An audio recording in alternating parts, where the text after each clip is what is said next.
tayo ng bulalo. Meron tayong bulalo, kanin, sile, and chili paste. Kakabalik ko lang from France and sobrang nag-crave ako ng bulalo. Ang dami nagme-message sa akin recently na, Ivana, tatakbo ka ba?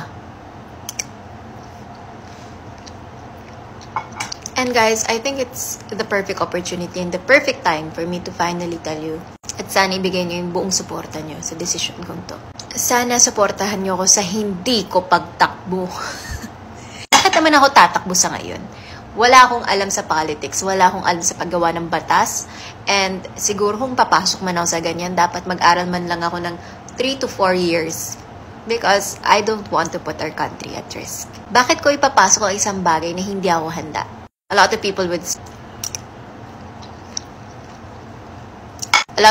say, gusto ko kasi makatulong sa Pilipinas, gusto ko makatulong sa kababayan natin.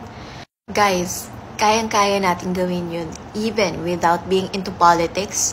Kahit wala kang position, wala kang upuan, kaya mo makatulong. Hindi mo kailangan maging congressman or mayor or councilor para makatulong ka.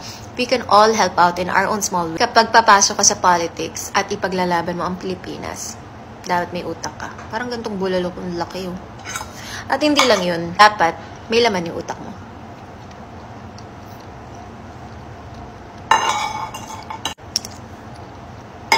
At hindi basihan ng followers or sikat kasi siya, kaya mananalo siya. Dapat hindi ganun. I have nothing against the people who are running kasi buhay nila yun, gusto nilang tumakbo. But this is my opinion and my thought and my answer to the messages that I've been getting. Kapag boboto kayo, please vote wisely kasi mahal natin ang Pilipinas. And I believe aasenso ang Pilipinas as long as we pick the right leaders and the right people to lead our country. Ini-encourage ko lang kayo, kung ayaw yung pakinggan, huwag nyo pakinggan. Kung boboto man kayo, sana yung may tiwala ka sa tao. Hindi porket, ay sexy kasi siya, ay maganda siya, ay gwapo siya, ay sikat siya, napanood ko siya.